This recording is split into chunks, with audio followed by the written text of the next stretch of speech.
पसाभर धान्यासाठी घरातली मडकी विकणारा हा निलेश आज असिस्टंट कमिशनर म्हणून आपल्यामध्ये वावरतोय आणि उद्या तो कमिशनरही होईल. तर इथे आल्याबद्दल मी त्यांचे आभार व्यक्त करते. तसंच अत्यंत प्रतिकूल परिस्थितीमध्ये खूप सूक्ष्म नियोजन करून अथक परिश्रमाने भारतीय सेवेमध्ये आलेले आपले जी शिकांचे सर आज या ठिकाणी आपले पूर्ण अनुभव शेअर करत होते आणि अत्यंत तळमळीने आपल्याला ते सांगत होते. त्यावेळेस मला तुमच्या डोळ्यांमधून एक प्रकारची वेगळी चमक दिसली. मी सहज निरीक्षण करत होते. त्यांच्या या प्रेरणा सदैव आमच्यासोबत राहोत यासाठी आणि त्यांना भावी कार्यासाठी प्रशासकीय कार्यासाठी एक शुभेच्छा पत्र देण्यासाठी मी माननीय जिल्हाधिकारी सरांना विनंती करते.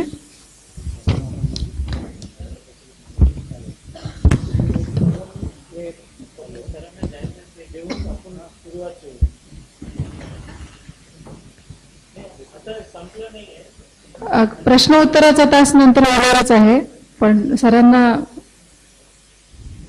व्यस्त असल्यामुळे जायचं आहे.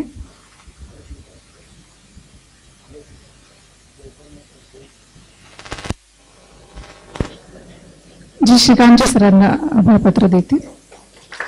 सर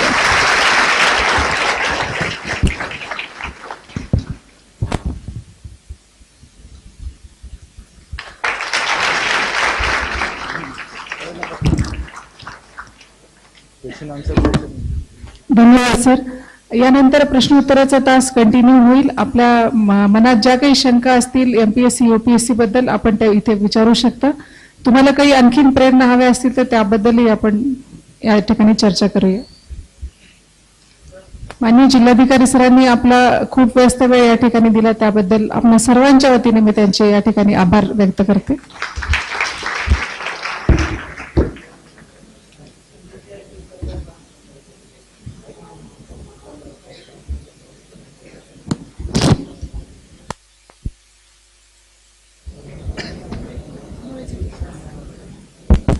यांचा प्रश्न आहे की ऑप्शनल सब्जेक्ट जे आहे त्याच्यासाठी रेफरन्स बुक कुठले वापरले. तर बोलण्यासाठी एमपीएससी मध्ये मी सांगेन की डोळपडे सरांचं जे पुस्तक आहे स्टडी सर्कल पब्लिकेशन्सचं ती फर्स्ट आणि सेकंड साठी वापरली. त्यानंतर माही हुसेन सरांचं बोलण्याचं पुस्तक स्पेशली वापरलं.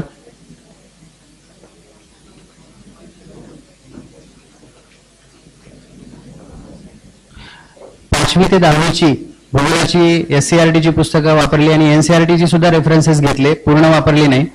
आणि ॲटलस जो आहे ऑक्सफर्डचा तो नकाशांसाठी वापरला. आणि सोबतच एक प्रयत्न केला होता की आपल्याकडे ज्या फिगर्स आहेत सिलेबस प्रमाणे म्हणजे एमपीएससीचा जो सिलेबस असतो त्या सिलेबस प्रमाणे ज्या फिगर्स आपल्याला परीक्षेमध्ये काढण्यासारखी शक्यता आहे परीक्षेमध्ये काढाव्या लागतात. तर अशा फिगर्स मी स्वतः एक वेगळं कोऱ्या कागदांचं एक रजिस्टर घेऊन त्यावर काढल्या आणि त्या फिगर्सची एक एक फिगर किमान 50, 60, 100 वेळेस अवघड असेल तर प्रॅक्टिस केली. जे या प्रॅक्टिस मागचा उद्देश काय होता की पेपरमध्ये अतिशय कमी वेळ असतो 3 तास आणि या 3 तासात फिगर्स काढून डेमॉन्स्ट्रेशन करणं कमी वेळात व्हावं यासाठी आपण खूप प्रॅक्टिस केली, ज्याचा मला खूप फायदा झाला. आणि भूगोलासारख्या विषयामध्ये मला 120-22 पर्यंत गुण मिळाले पहिल्या पेपरला, जो की टेक्निकली थोडा हार्ड समजला जातो.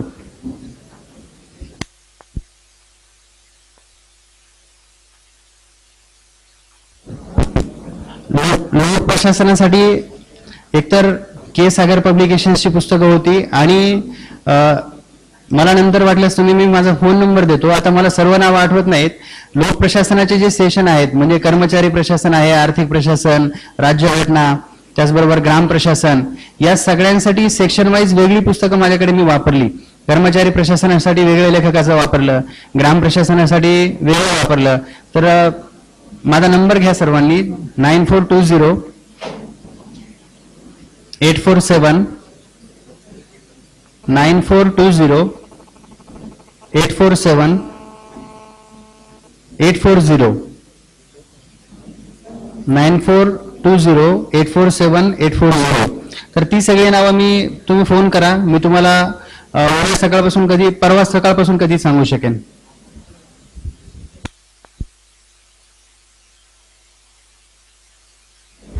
मार्केटमध्ये जी उपलब्ध आहेत जसं की स्टडी सर्कल आहे, चाणक्य आहे, भगवत आहे, या 3 पैकी कुठलीही 2 चालतील. आणि जनरल स्टडी सर्कल युनिक पब्लिकेशनचे एक आहेत. ही 2 बेसिक आयडियासाठी चालेल. आणि जे बाकीचे घटक असतात, उदाहरणार्थ गुड गव्हर्नन्सची एक कन्सेप्ट आहे. तर ती कन्सेप्ट काय सांगते आपल्याला की शासनाच्या ज्या यंत्रणा आहेत, जसं की महसूल प्रशासन असेल, माझं सेल्स टॅक्स असेल किंवा अजून पोलीस प्रशासन, या सगळ्या प्रशासनांमध्ये लोकांचा सहभाग जेव्हा होतो तेव्हा त्याला आपण गुड गव्हर्नन्स म्हणतो.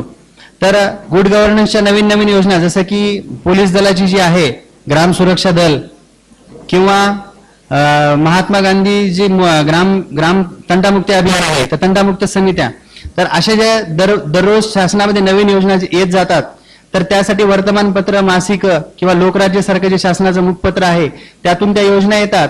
तुम्ही जीएसच्या ज्या बेसिक नोट्स तयार करता, उदाहरणार्थ आता मी गुड गव्हर्नन्सचं घेतलं, गुड गव्हर्नन्सची कन्सेप्ट तुम्ही एकदा समजावून घेऊन लिहून काढली की त्याच्या उजव्या बाजूला मी काय करायचो की कोरी जागा सोडायचो आणि वर्तमानपत्रात किंवा टीव्हीवर बातमी आपल्याला मिळाली त्याच्याशी निगडीत की लगेच उजव्या बाजूला नोटिंग करून घ्यायचे, त्याचे महत्वाचे मुद्दे 2-3 जे आहेत पॉइंट्स ते तिथेच उजव्या बाजूला घ्यायचे. जेणेकरून याचा सगळ्यात मोठा फायदा कुठे होतो, जेव्हा तुमची मेन्स एक्झाम असते त्याच्या आदल्या दिवशी किंवा अगोदरचे 2 दिवस तुम्ही जेव्हा वाचन करता त्यावेळेस ते एकत्रच सगळं मिळतं, वेळही वाचतो आणि तुम्हाला एका ठिकाणी मिळाल्यामुळे तुमचं कमी वेळामध्ये जास्त वाचन होतं.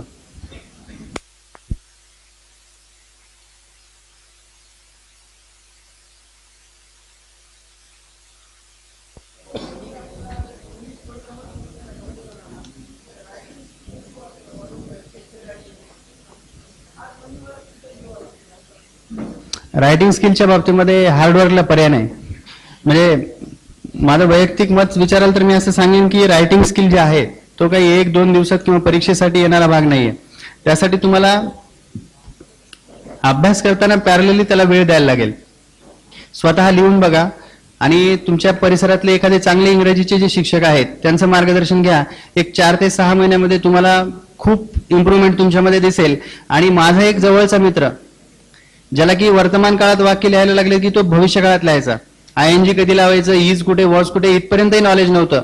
तो आज एक क्लास 2 ऑफिसर आहे आणि त्याचं इंग्रजीचं सगळ्यात मोठं यश काय तर त्याने स्वतःला एवढं इम्प्रूव्ह केलं. 1 वर्ष दिलं त्याने स्वतःला इंग्रजीसाठी, परंतु आज त्याची इंग्रजी तो फ्लुएंटली बोलतोही आणि लिहितानाही त्याच्या व्याकरणातल्या चुका 80% कमी झाल्यात. त्यामुळे किमान ही कंटिन्युअस प्रोसेस आहे. त्याला 1 वर्ष लागलं, तुमचं 6 महिने ते होईल, काही जणाला 4 महिने ते होईल. पण तुम्ही एक नियोजनबद्ध सुरुवात करा आणि कुणाचं तरी मार्गदर्शन घ्या. तुम्ही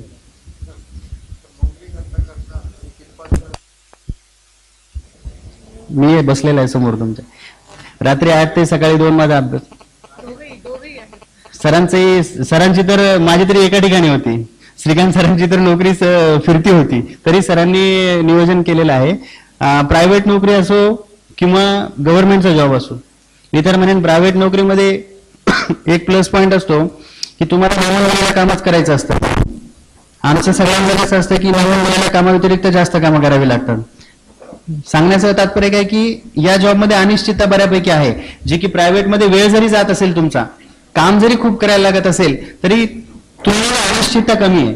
आणि त्यामुळे मला वाटतं तुम्ही चांगलं नियोजन करू शकता. आणि दिवसभर तुम्ही जर नोकरी करत असाल तर रात्री अभ्यास करण्यापासून तुमच्याकडे पर्याय नाही आणि परीक्षेच्या काळात तुम्ही रजा घ्या. त्याच्यामध्ये बहुतेक जे नोकरी करतात जे माझे कोलिग्स आहे, आता मी जाऊन विचारतो अरे तुम्ही काय केलं नाही यार, ड्युटी करावं लागतंय. मला असं वाटतंय की ड्युटी करताना सुद्धा करू शकतो, फक्त तुम्ही रिस्क घ्यायचा. तो रिस्क घेण्याचा घाबरतो, मी पास होऊ शकतो का. जनरली खूप लोकांच्या मनामध्ये हे प्रश्न कधी ना कधी उद्भव होतो की जरी निलेशला पण झालं असेल की आता मी शिक्षकाच्या पदावर आहे, मी 3 महिन्याच्या सुट्टीवर जाऊन मी जिल्हाधिकारीच्या किंवा डेप्टी कलेक्टरच्या तयारी करतो. मी नापास झाला तर माझे मित्र काय म्हणाल, हा गेला होता बघा, नापास होऊन आला, चेहरा काला करून आला, असे सांगतात. त्यासाठी आपण जास्त घाबरतात जे कोणी नोकरी करतात. ही पण माझ्या मनामध्ये होतो, पण मी त्यासाठी घाबरलो नाही. म्हणजे ठीक आहे, नाही झालं तर मी असे ते चुकीचं काम करून येत नाहीये. माझ्या सर्वांचे असे आव्हान आहे की तुम्ही MPSC किंवा UPSCच्या दोघांसाठी तुम्ही तयारी करा. जरी तुम्ही डिप्टी कलेक्टर तुम्ही स्वप्न असेल, तुम्ही कुठेही कुठे तुमची नोकरी तरी लागणारच आहे. आणि जे कोणतेही नोकरी लागेल त्याच्यामध्ये तुम्ही बेस्ट असाल इतकी मी 100% गॅरंटी देऊ शकतो. म्हणजे MPSC मध्ये तुम्हाला तुमचे जे ज्ञान आहे, तुमचे समाजाच्या बद्दल बघण्याचे जे उद्देश आहे ते बदलून जातात, मोठ्या प्रमाणे बघतात. जरी शिक्षक आहे ते सामान्य फक्त त्याच्या शिक्षकाचे उद्देश ठेवून शिक्षक झाला, तो शिक्षक फक्त ते मुलांच्या इतकी बघतो, आणखी त्याचा बाहेरचा बघतच नाही. जरी MPSCचा तुम्ही अभ्यास करून शिक्षक झाला, अरे मी जरी डिप्टी कलेक्टर झाला असता मी गावासाठी हे करू शकत होता, म्हणून ते तुमचे आयडियाज आहेत, तुमच्या शाळेच्या जे ठिकाणी आहेत ते तुम्ही ते स्प्रेड करतात. आणि तुमचे जे शिक्षक आहे आणि प्रामाणिकपणे तुम्ही नोकरी करतात आणि 100% चांगला शिक्षक, बेस्ट टीचर होतात जे काही तुम्ही तिकडे नोकरी करा. त्यामुळे तुम्ही त्यासाठी घाबरूच नाही. जे कोणी नोकरी करत त्यांनी तयारीच्या उद्दिष्ट ठेवले ते तुम्ही काहीच घाबरू नये. आणि केव्हापर्यंत तुम्ही असे समजून घेणार की लोक म्हणतात, ती म्हणाल, त्या म्हणाल, अरे तुम्ही कितीही चांगली असो, लोक म्हणणारे म्हणत असतात. तुम्ही आजचे चांगले कपडे घाले, हे देखो नीला कपडे घातला, ते पांढरे घालायचं होता, ते म्हणणारे असतं. तुम्ही जे म्हणणाऱ्याचे ऐकलं ना ते कधीही तुम्ही थांबणार नाही. आयुष्यात त्यांच्या ऐकत असतील तुम्ही, त्यांचं तुम्ही ऐकणारच असाल. काही करणारे माणूस कधीही नसणार. त्यामुळे तुम्ही करा. आणि असे आहे की म्हणजे तुमचे स्वप्न आहे, आणखी त्या स्वप्नाबद्दल तुमचे इतकी 100% कॉन्फिडन्स आहे. मला अशी खात्री आहे की सगळे रस्ते आपले आप होऊन जातात. कुठनाही कुठे कोणीही तुमचे जे ड्रीम बद्दल ज्याचे इच्छुक आहे त्यामधून तुमचे जे शिक्षक आहेत ते म्हणतात, यार मी तुम्हाला तुमच्याविषयी मी शिकवतो, तुम्ही आता आज जा, तुम्ही लवकर जा, तुम्ही अभ्यास करा, तुम्ही झालं तर मला चांगलं होईल. आणखी असेच माझ्याकडे जे होते, मी नोकरी करताना माझे जे कोलिग्स होते ते म्हणत असेल, यार हम तो पढ़ नहीं रहे, हम तो एटलीस्ट इसको तो पढ़ने देंगे. ते माझे ड्रीम इतकी होता, माझे बोलण्याचे असे होते, त्या बोलण्यावरनं ते तुमचे करण्यावरनं तुम्ही सगळे रस्ते आपले आप होऊन जातात. आणि माझ्या अशी खात्री आहे की नोकरी करताना करू शकतो. तुम्ही असे ठरवा मला करायचं आहे. आणि कोणतेही नोकरी अशा नाहीये की 8 तासाच्या वर असतो. 8 तासाच्या वर नंतर तुम्ही जे दुसरे ऍक्टिव्हिटीज असतो त्याचे तुम्ही कमी करावं लागतो. ते एका सामान्य माणसांना 1 वर्षामध्ये तो पास होऊ शकतो. तुम्हाला जास्त 2 वर्ष लागेल, जास्त 3 वर्ष लागेल, परंतु तुम्ही होईलच. आणि जो नाही होईलच, परंतु जे तिकडे आहे त्याच्यामध्ये तुम्ही चांगलं कराल, ही उद्देश ठेवायला पाहिजे. आणखी दरवेळेला आपण कंडिशनल ड्रीम ठेवायला नाही पाहिजे. मैं नहीं हुआ तो मैं बेकार हूं, मी IAS झालं तर मी कुछ नाही आहे, मी डिप्टी कलेक्टर झालं तर मी काहीच नाही आहे. सुसाइड्स काय होतात ते कंडिशनल होऊन जातात. ते कंडिशनल नको. अरे ये नहीं तो इससे बेहतर है, हर एक से दूसरा बेहतर है. मैं अभी नहीं कह सकता हूं IAS is the best service, ऐसा मैं कभी ही नहीं कहूंगा. माझ्या बॅच मध्ये 120 IAS अधिकारी आहेत. त्याच्यामध्ये अर्ध लोक असे आहे की ते नाखुश आहे का, अरे माझे जे इच्छुक पोस्टिंग होतं ते भेटलं नाही. आता अरे माझा मुंबईमध्ये पोस्टिंग पाहिजे होता, औरंगाबाद सारखे मोठे पोस्टिंग पाहिजे होता, मी नांदेड हेडक्वार्टर मध्ये मला पोस्टिंग पाहिजे होता, मला का किनवट आदिवासी भागात दिलं. असे नाखुश होण्यासाठी 100 कारण आहे. त्यामुळे असे कोणतेही सर्व्हिसच्या एकदम बेस्ट असे नाहीये, परंतु आपण बेस्ट साठी आपण प्रयत्न करतो. झालं तर चांगला, परंतु नाही झालं तर असे एक्झाम मध्ये कुठं तुम्ही अडकणार नोकरीमध्ये, तो पण चांगला नोकरीमध्ये. आणि तिकडे IASच्या खाली कुठेही लागेल, परंतु तिथं तुम्ही बेस्ट व्हाल. मला इसकी खात्री आहे.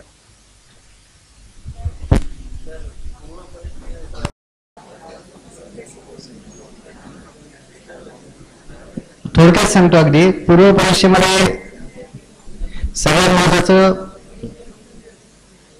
तुम्हाला त्या उत्तराचं अचूक उत्तर माहित पाहिजे त्या प्रश्नाचं, आणि त्यासाठी तुमचं नॉलेज अतिशय टू द पॉइंट असावं. To the point in the sense की तुम्हाला प्रश्न वाचल्यानंतर 4 पर्याय वाचण्याच्या अगोदरच त्याचं उत्तर तुम्हाला समजावं, आणि त्यासाठी तुमचं नॉलेज खूप डीप मध्ये असावं. आणि माझी अभ्यासाची पद्धत काय होती, ज्याला सोयीची वाटली त्याने घ्या, नाही वाटली त्याने स्वतःची डेव्हलप करा. मी पूर्व परीक्षेचा अभ्यास करताना सुरुवातीला पहिल्या पूर्ण कन्सेप्ट समजून घेतला. के सागर पब्लिकेशनच्या पुस्तकांमधनं एक आढावा कळतो, बॅकग्राऊंड कळतं की what is the content in that section of that part. उदाहरणार्थ कला शाखा घटक जो आहे त्यामध्ये नेमकं काय आहे याचा एक ब्रीफली एक तुम्हाला बैठक कळते, चौकट कळते की नेमकं कला शाखेमध्ये काय आहे. पण दॅट इज नॉट सफिशियंट. ते फक्त प्रायमरी तुम्हाला काय आहे हे सांगतं.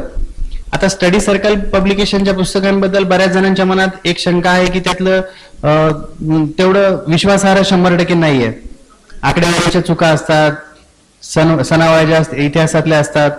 तर माझं काय म्हणणं आहे की तुम्ही त्या आकडेवारीच्या चुका ज्या आहेत त्या तुम्ही शोधू शकता, पण त्या पुस्तकाचं एक अजून चांगलं वैशिष्ट्य असं आहे की त्यामध्ये डीप मध्ये नॉलेज दिलेलं असतं, आणि ते डीप मध्ये वाचन केल्यानंतर कन्सेप्ट जे आहेत ते तुमच्या क्लिअर होतात. तर कन्सेप्ट पुरतं ते वापरायला हरकत नाही. राहिला प्रश्न तुमच्या आकडेवारीचा, तर आकडेवारीसाठी तुम्हाला महाराष्ट्राची आर्थिक पाहणी, भारताची आर्थिक पाहणी हे नेटवर अवेलेबल आहे. के सागर पब्लिकेशन आहे, युनिकची पुस्तकं आहेत.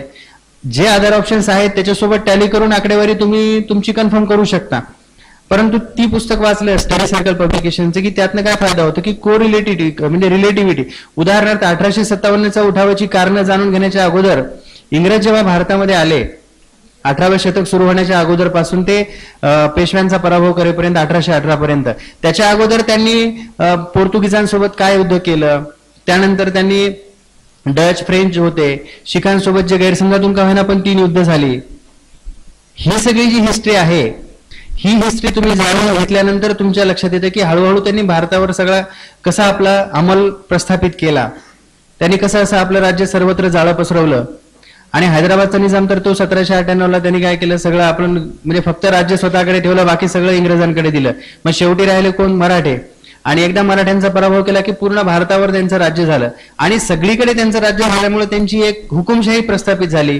त्या हुकुमशाहीमधून भारताच्या लोकांवर अत्याचार झाले, आणि त्याची परिणिती मग शेतकऱ्यांचे उठाव वगैरे अनेक उठाव झाले. आणि सगळ्यात मोठा उठाव कुठला होता तर 1857चा. म्हणजे मागच्या 100 वर्षाची हिस्ट्री जी आहे ही कुठेतरी रिलेट करते 1857च्या उठावासोबत. हे तुम्हाला त्या पुस्तकामधनं कळतं. आणि जेव्हा परीक्षेमध्ये तुम्ही एखादा प्रश्न तुम्हाला अप्लाइड येतो त्यावेळेस हे डीप मधलं नॉलेज, ह्या कन्सेप्ट आणि हे रिलेशन जे आहे हे जेव्हा तुमच्या लक्षात येतं तेव्हा पूर्व परीक्षेमधले अप्लाइड जे क्वेश्चन्स आहेत, फॉर एक्झाम्पल मी यातलं घेईल अर्थव्यवस्थेमधलं, इकॉनॉमिक्स मधलं की खालीलपैकी महागाईशी निगडीत थेट संबंध असलेला घटक कुठला. तुम्हाला असं डायरेक्टली 3 कारणं आहेत, त्यातली 2 कळतं की आपल्याला हे नाहीत, पण 2 मध्ये कन्फ्युजन होतं. आणि जेव्हा तुम्हाला असं डीप मध्ये नॉलेज असेल त्यावेळेस तुम्ही तिथेच अनालिसिस करू शकता की या 2 पैकी कुठलं कारण. आणि जर तुम्ही फक्त पाठ केलेला असेल की महागाईची कारणं 1 2 3 4 5 6 7 8 आणि त्या 8 पैकी 2 दिसतात आणि बाकीची 2 ओळखीची नाहीयेत, त्यावेळेस तुमचा तो प्रश्न चुकू शकतो. परंतु डीप मध्ये जर नॉलेज असेल तर तुम्ही स्वतःचं स्किल, स्वतःचं नॉलेज अनालिसिस करून तिथं वापरू शकता, आणि त्या प्रश्नाचं उत्तर बरोबर येतं, आणि आपले पूर्व परीक्षेचा निकाल इथेच येतो. बरेच जण म्हणतात की मी अभ्यास न करता माझे 100 आले, हुरळून जातात. पण त्या 100 मध्ये नवल नसतं, पुढच्या 20 मध्ये खरा कस लागतो आपला, आणि ते 20 उत्तर बरोबर येण्यासाठीच एमपीएससीचा अभ्यास करायचा. बाकीचे 100 तर कुणालाही येतात. म्हणून पहिल्यांदा तुम्ही डीप मध्ये स्टडी करा, थॉरली स्टडी करा. जे जे रेफरन्सेस मिळतात या बेसिक पुस्तकं मी सांगितलेल्याच्या पेक्षाही ते अभ्यासा. पेपर्स तुमचे अपडेटेड तुम्ही दररोज वाचन करत जा, चांगली सवय आहे. आणि मी जर म्हणेन की तुम्ही हिंदू वाचला तर द बेस्ट आहे. आता तुम्ही म्हणाल की एमपीएससी साठी हिंदूचं काय, परंतु हिंदू वाचल्यामुळे एमपीएससीला थेट जरी फायदा होत नसेल तर आपला व्ह्यू एवढा छान बनून जातो, ग्लोबल बनून जातो. मी तर म्हणेन तुमचा ग्लोबल व्ह्यू बनून जातो. बाकी तिकडे गद्दाफीचं का झालं, काय झालं, लादेनचा हत्या झाल्यानंतर, लादेनला मारल्यानंतर जो त्याचा सक्सेसर आला, त्याची पूर्ण हिस्ट्री हिंदूच्या एका एडिटोरियल मध्ये होते. ती जर तुम्ही वाचली तर त्याची पूर्ण फ्युचर प्लॅन काय असू शकतात. मला तो एडिटोरियल लेख वाचल्यानंतर अक्षरशः भीती वाटली की भारताला किती धोका आहे. त्या सक्सेसर पासून. म्हणजे एवढा ग्लोबल व्ह्यू तुमचा होऊन जातो, म्हणून तुम्ही व्ह्यू सुद्धा वाचायला हरकत नाही. आणि असे जे वेगळे वेगळे रेफरन्सेस आहेत ते तुमच्या बेसिक जी स्टडी आहे, जी थीम आहे एमपीएससीच्या पूर्वपरीक्षेच्या अभ्यासाची, त्याच्यासोबत जर तुम्ही सगळं कोरिलेट केलं तर मात्र तुमचा निकाल कुणीही रोखू शकत नाही. तुम्ही परीक्षा दिल्याच्या दुसऱ्या दिवशीपासून मुख्य परीक्षेची विश्वासानं तयारी करायला लागाल, आत्मविश्वासानं, की माझा निकाल येणारच आहे, मी पुढच्या तयारीला लागतो. तर हे सगळं मी आता जे बोललो त्याप्रमाणे तुम्ही करायला हरकत नाही. हिंदू वाचताना अर्धा एडिटोरियल हे आंतरराष्ट्रीय स्तरावरचं असतं आणि एक एडिटोरियल हे भारतीय स्तरावरचं असतं. त्याच्यामुळे तुम्हाला दोन्ही कॉम्बिनेशन ऍट अ टाइम पाहायला मिळतात. आणि editorial is the best page. 2 page त्याचे चांगले असतात. बाकी संगारेड्डीच्या बातम्या, आंध्र प्रदेशच्या बातम्या तेवढ्या आपल्याशी रिलेटेड नसतात, म्हणून आपण जनरली हिंदू वाचत नाही. परंतु 2 एडिटोरियलचं जे मधलं जे पेज आहे ते मात्र अतिशय म्हणजे संग्रहणीय, आणि ते तुम्ही त्याची कात्रणं जपून ठेवली तर मेन्ससाठी उपयोगी येतात. एका मुलांनी विचारलं होतं की रायटिंग प्रॅक्टिस कशी करावी, तर हिंदू जर वाचलं तर रिडिंग प्रॅक्टिस होईल. आणि रिडिंग झाल्यावर जर तुम्ही तुमचे आस्पेक्ट्स लिहायला लागलात की ह्या घटनेवर काय काय अनालिटिकल तुम्ही थोडं लिहायला लागलात, थोडं क्रिटिसाइज करायला लागलात, तर तुम्हाला आपोआप लिहायला येईल. तुम्ही एक प्रयोग करून पहा, 3-4 दिवस तुम्ही कंटिन्यू इंग्लिश न्यूजपेपर रीड करा, तुम्हाला निश्चितच 1-2 पानं स्वतः इंग्लिशमध्ये लिहिता येईल. म्हणजे अगदी ज्यांनी अजून सुरुवातच केली नाही इंग्लिशमध्ये काही न लिहायला, तर अशा लोकांना लिहिता येतं, निश्चितच येतं. मग तुम्ही मला सांगा की मला लिहिता आलं. आणि हे असताना सुरुवातीला व्होकॅब्युलरीचा प्रॉब्लेम येतो. तर माझी पद्धत सुरुवातीच्या काळात काय होती की आपल्या मोबाईलमध्ये डिक्शनरी असते, ट्रेनमध्ये, बसमध्ये, प्रवासात किंवा घरी. तर तो शब्द मोबाईलमध्ये टाईप करून सर्च केला की ते जे एडिटोरियल असतं तिथेच अंडरलाईन करून बाजूला अर्थ लिहायचा, आणि दुसऱ्या दिवशी पुन्हा ते एडिटोरियल वाचून काढायचं, पूर्ण अर्थ कळतो. आणि असं तुम्ही एक साधारणतः 15 दिवस, महिनाभर केल्यानंतर हळूहळू लक्षात येतं की मागचे शब्द रिपीट होत आहेत त्यामध्ये. आणि सुरुवातीच्या या काळामध्ये जर तुम्ही प्रयत्न केले तर नंतर तुम्हाला अगदी जसं आपण लोकसत्ता कॉन्फिडेंटली वाचतो समोर धरून, अगदी हे तेवढ्याच कॉन्फिडन्सने तुम्हाला वाचता येईल. पण हे सुरुवातीचे महिना किंवा 2 महिने हे मात्र तुम्हाला तेवढे परिश्रम घ्यावे लागतील.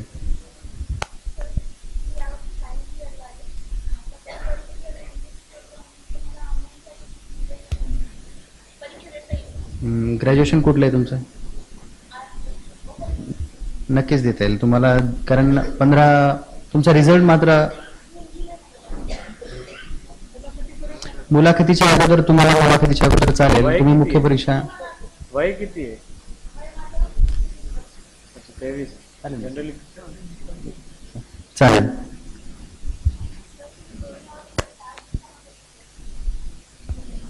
दोन्ही ऑप्शनल नाही, दोन्ही ऑप्शनल, जीएस, लँग्वेजेस सगळं 60 दिवसामध्ये केलं. पहिलाच प्रयत्न होता. फक्त एकच माहित होतं मला की मला हे करायचंय, मी हे 2 महिन्यात करणार. मी सांगतोय की सकारात्मक मानसिकता ठेवा, आणि विश्वास नाही बसणार पण किमान म्हणजे 16 तासापर्यंत अभ्यास केला, त्याच्या पुढे एक्सटेंड नाही करता आलं मला. बाकी झोप आणि जेवण, बाकीच्या गरजा वगैरे, तर 16 तासापर्यंत कंटिन्यू अभ्यास केला. आणि मी थोड्या वेळापूर्वी सांगितल्याप्रमाणे त्याचा 2 महिने असं कंटिन्यू केल्यामुळे मेन्स संपल्यानंतर 8 दिवस झोपेच्या गोळ्या घ्यायला लागल्या, झोपच येत नाहीत. जीएस आणि लँग्वेजचा अभ्यास हा रुटीन कोर्समध्येच होतो. तुम्हाला एफर्ट्स फक्त ऑप्शनलला घ्यावे लागतात, जास्तीचे एफर्ट्स. बाकी जीएस आणि हे तर तुमच्या पुढच्या एक्झाम मध्येच होऊन जातात. आणि भूगोल आणि लोकप्रशासन जर तुम्ही ऑप्शनल निवडले तर तुमचा एक पेपर जीएसचा आपोआप तयार होतो. कारण जीएस फर्स्टचा जो पार्ट आहे, इतिहासाचा काही भाग, भूगोल, राज्यघटना वगैरे, तो भाग तुमच्या भूगोल आणि लोकप्रशासनाच्या भागामध्ये आपोआप कव्हर केला जातो. प्रिसाइज सांगायचं तर 180 मार्क जीएसच्या 400 पैकी भूगोल आणि लोकप्रशासन ज्यांचे ऑप्शनल आहेत त्यांचे हे 180 मार्काची आपोआप तयारी होते. म्हणजे जवळपास तुमचा एक जीएसचा पेपर 2 ऑप्शनल तयार केले की आपोआप तयार होतो. युपीएससी बद्दल कुणाला आणखीन विचारायचं असेल तर श्रीकांत सर आपल्याकडे आहेत. लास्ट 2 प्रश्न घेऊया. हा सर.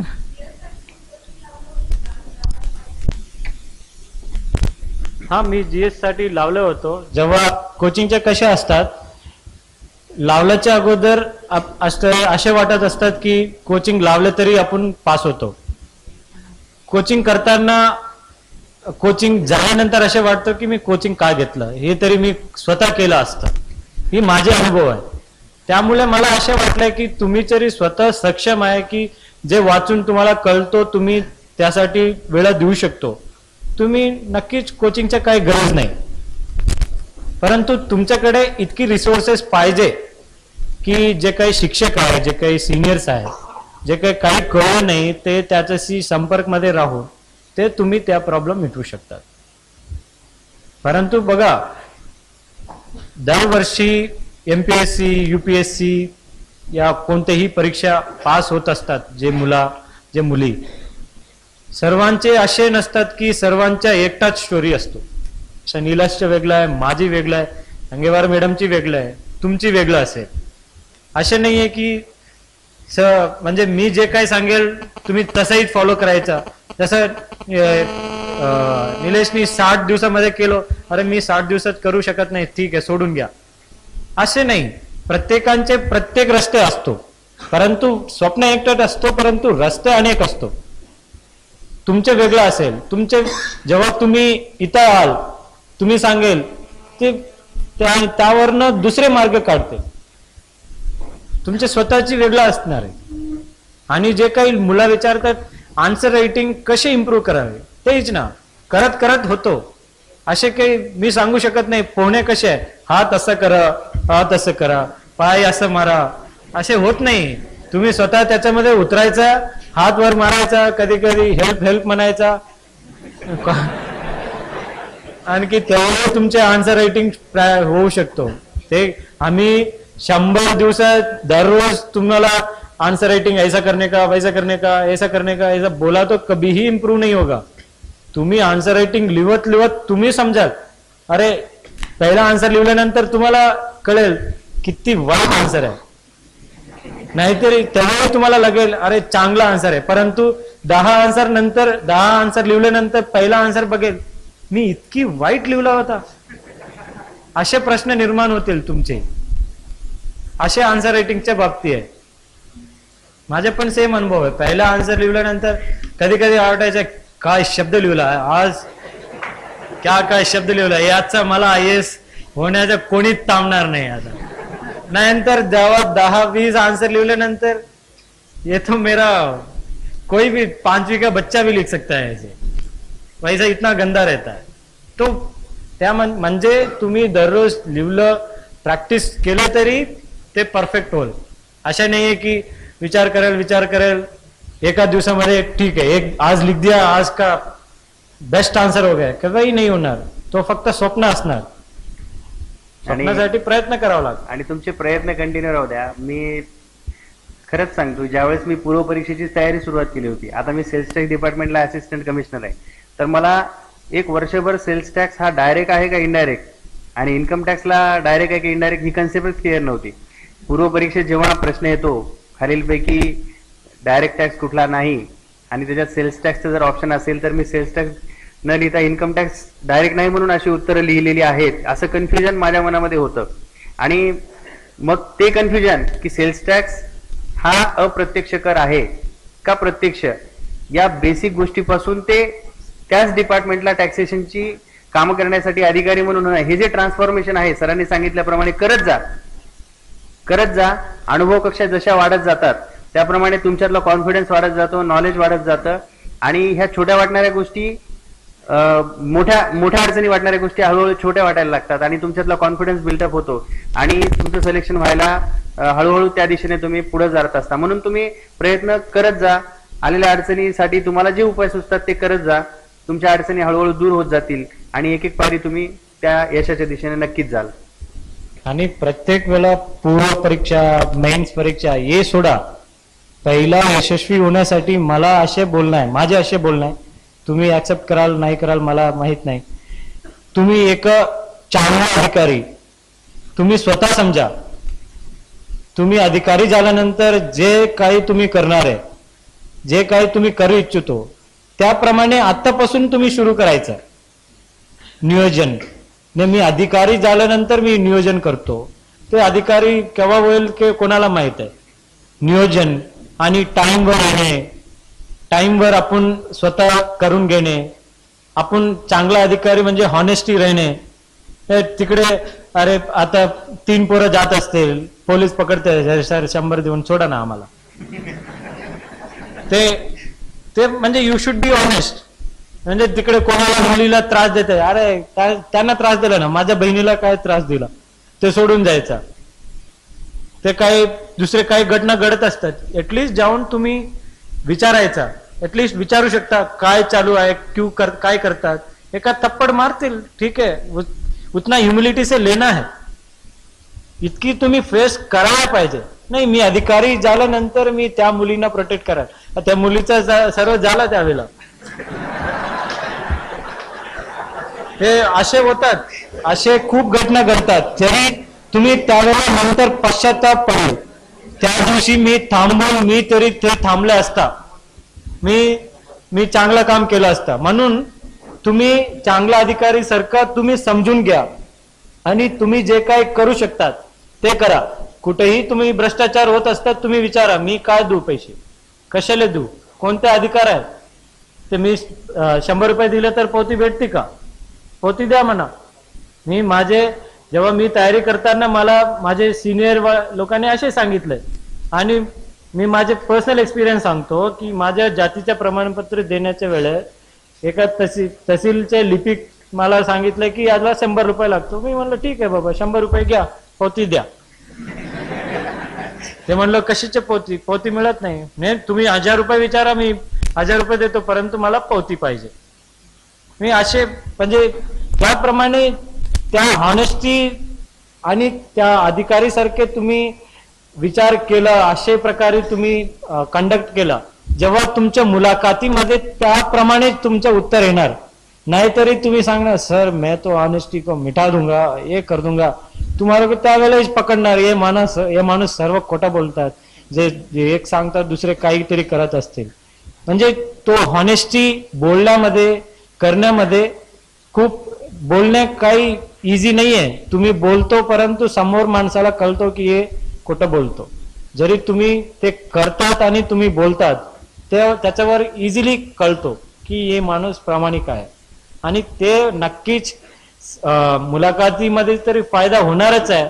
नाहीतरी सर्व्हिसमध्ये येऊन काय करणार, सर्व्हिसमध्ये येऊन पण काय करणारच नाही. तुम्ही एक वेगळा अधिकारी होऊन जाल, परंतु जे सर्व्हिसमध्ये कशासाठी येतो, मुख्यत्वे नोकरीसाठी तरी आहे, परंतु समाजसेवासाठी जे येतात ते तुमचे जो स्वप्न आहे, स्वप्न काय आहे तुमचे, IAS अधिकारी या डिप्टी कलेक्टर या असिस्टंट कमिशनर होणे स्वप्न नाहीये. लोकांची सेवा करणे हे स्वप्न आहे मोठं. तो तरी मार्ग आहे, तो पद आहे, पदावरून तुम्ही करतात. तो पद नसताना तुम्ही करू शकतात, परंतु पद झाल्यावर आणखी तुम्हाला थोडे बळ मिळतात, स्ट्रेंथ होतात. त्यामुळे तुम्ही त्याप्रमाणे करा. आणखी आमच्याकडून दर महिना होत असतात आणि जे काही तुमचे डाऊट्स आहे इथंही विचारा. हा, आणि सर्वांना आमच्या शुभेच्छा राहील. जसं निलेशने सांगितलं 2009 नोव्हेंबर 5 रोजी आणि तिकडे होता, आज तिकडे आले, असे माझ्या सर्वांना शुभेच्छा देतो. आज 2011 नोव्हेंबर 5 आहे. दर महिना आमची डिसेंबर 5 येतो, जानेवारी 5 येतो. तुम्ही तिथं जास्त वेळा बसू नका, इथं येण्याचा प्रयत्न करू. Okay, wish you all the best.